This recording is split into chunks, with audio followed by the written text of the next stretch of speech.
So, ako po ay nag-manifest, hindi ko magtanong sa inyo, Mr. Chair, pero kung sakali may pwedeng sumagot sa aking katanungan, kailan natin pwedeng i-commit sa taong bayan na magkakaroon ng baguhan para ma-actionan ang pagbaba ng VAT. Actually, hindi tayo paliwanag. Maraming salamat sa manifestation. Sandali ko lang, tahimik po muna tayo. Tahimik po muna ang panood ko. Sinabi na talaga, nagpapanood pa na yung guard mo pa Lord, tawarin mo kami, Lord.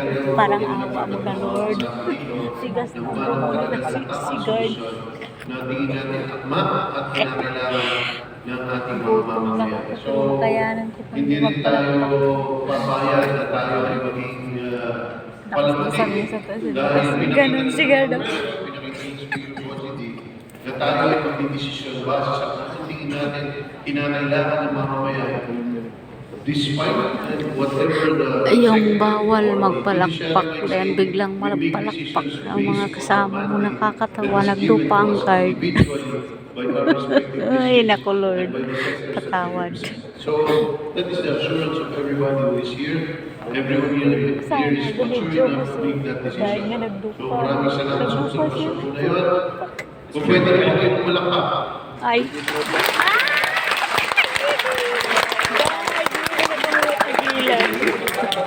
At least by May 4 para sa pagbaba ng VAT. Hindi pwede mo ipagod ngayon kasi hindi mo tayo So May 4 po. kasi sa briefing. So, aantayin natin yung consolidation ng lahat po ito. So, tiyak po tayo na yan po ay prioridad pagdating sa atin. Pero tulad ng kahit anong bagay, sisiguraduhin natin na hindi katulad ng pagpasa ng excise tax, magiging malinaw, may pasahan, pakikinggan natin ang iba't ibang sektor para maging tama ang ating desisyon dito at hindi natin pagsisisihan because whatever decision we make should never be short-term, it should always be long-term for our country. Kung maaari po lang linawin, Mr. Chair, hindi na tayo magiging hostage sa position paper o sa rekomendasyon ng ehekutibo kahit tutol ang kabinete sa pamumuno ni Secretary Recto, papaboran ng leadership ng House ang boto ng mayorya ng Kongreso na sumusuporta sa pagbaba ng VAT. Kaya asahan ng ating mga kababayan na pagbukas ng Kongreso muli sa May 4, pagbobotohan na natin ang pagbaba ng value added tax. Ako, Mr. Chair. Maraming salamat po. Yung guard mo na nagawa tuloy sa kontrabida kasi pinapayagan nagdupa-dupa pag sila yung kontrabida. Manghina ako sa inyo talaga, Maraming salamat kakatawa. po, Congressman Leandro. Sa iyo po kahit sa ating mga kasama nandito ay magandang umaga po sa inyong lahat. Pangulong Mr. Chair, nais ko lang sabihin na ayaw ko naman kasi na maghintay po kami ng landig ko na walang nangyayari. Kaya kung maaari natin malaman sino ang kailangan kumbinsihin para tiyakin na maaaprobahan ang pagbaba ng VAT by May 4, yan po ay makakatulong. Hindi po ito personal.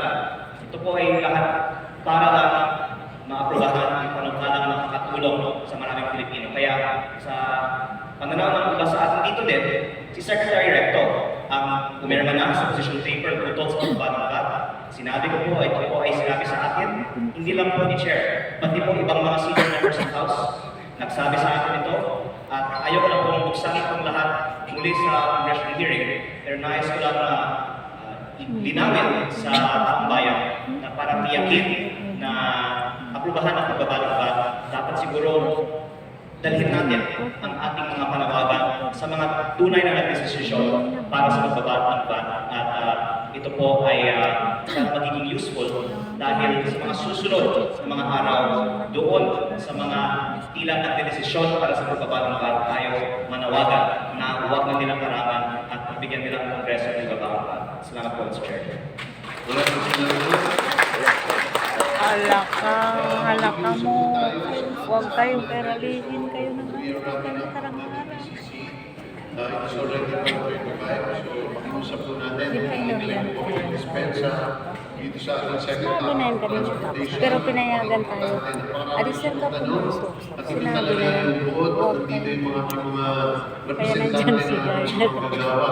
Hindi lang isa, hindi lang dalawa, hindi lang tatlong mga representante na nais natin pakinggan. But in the meantime, tayo po muna ay mag-lunch break. Lahat po kayo ay inaanyayahan po namin na meron po tayo dito, salo-salo. Payak lang po, para magpasensya po ninyo. But we will resume by Kasali pa kami. 1:20. Okay po, ha? Resume po tayo ng 1:20 para sa ating lunch break.